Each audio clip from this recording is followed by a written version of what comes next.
Il faut que les enfants de Dieu sachent qu'être sincères dans ses motifs et fidèles dans la mesure de la lumière reçue n'est pas une sauvegarde contre la séduction et les ruses du diable, puisque la parole de Dieu ordonne de prendre garde, de veiller et de prier. Les chrétiens sincères, fidèles, véridiques, peuvent être séduits pour plusieurs raisons.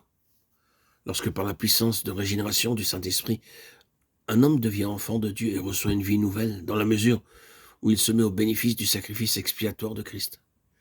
Il ne reçoit pas en même temps la toute connaissance sur Dieu, sur soi-même et sur le diable. L'intelligence de la pensée qui est naturellement obscurcie de ténèbres, Éphésiens 4, 18, et aveuglée par Satan, 2 Corinthiens 14, 4, n'est renouvelée que dans la mesure où la lumière y pénètre, donc dans la mesure où l'homme s'approprie la lumière. La séduction s'adresse à l'intelligence. C'est une erreur qu'on accepte comme vérité. La séduction se greffe donc sur l'ignorance. Ce n'est pas affaire de moralité, et c'est pourquoi le chrétien sincère et fidèle dans la mesure de connaissance qu'il sait assimiler est toujours accessible à la séduction dans le domaine de ce qu'il ignore. Il peut être séduit sur tout ce qu'il ignore, à cause même de ce qu'il ignore. 2 Corinthiens 2, 11. La pensée que Dieu garde de la séduction, le chrétien sincère et fidèle, est en soi une séduction, parce qu'elle empêche l'homme d'être sur ses gardes et ne tient pas compte des conditions à remplir pour que Dieu puisse garder et agir. Christ n'aurait pas averti ses disciples en leur disant « Prenez garde que personne ne vous séduise » s'il n'y avait pas eu danger de séduction et si Dieu s'était chargé de garder les siens, qu'ils fussent ou non sur leur garde, qu'ils connussent ou non le danger.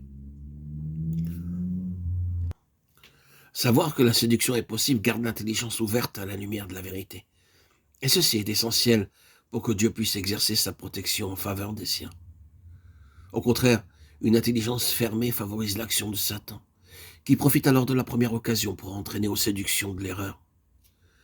Si, relisant l'histoire de l'Église, nous nous arrêtons sur les diverses hérésies ou illusions religieuses du passé, nous voyons qu'elles sont nées à l'époque de quelques grandes crises spirituelles, semblables à celle qu'aujourd'hui nous nommons baptême du Saint-Esprit.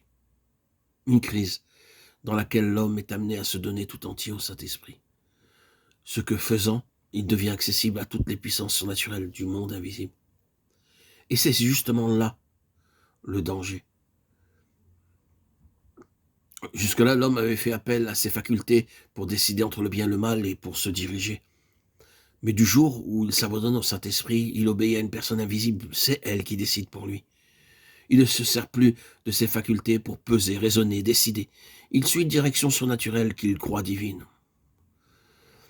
Au chapitre 4, nous nous étendons sur cet important sujet. Ici, nous relèverons seulement que le baptême du Saint-Esprit est un temps de crise sans précédent dans la vie chrétienne. Ceux-là seuls qui l'ont traversé peuvent comprendre parfaitement ce que nous voulons dire.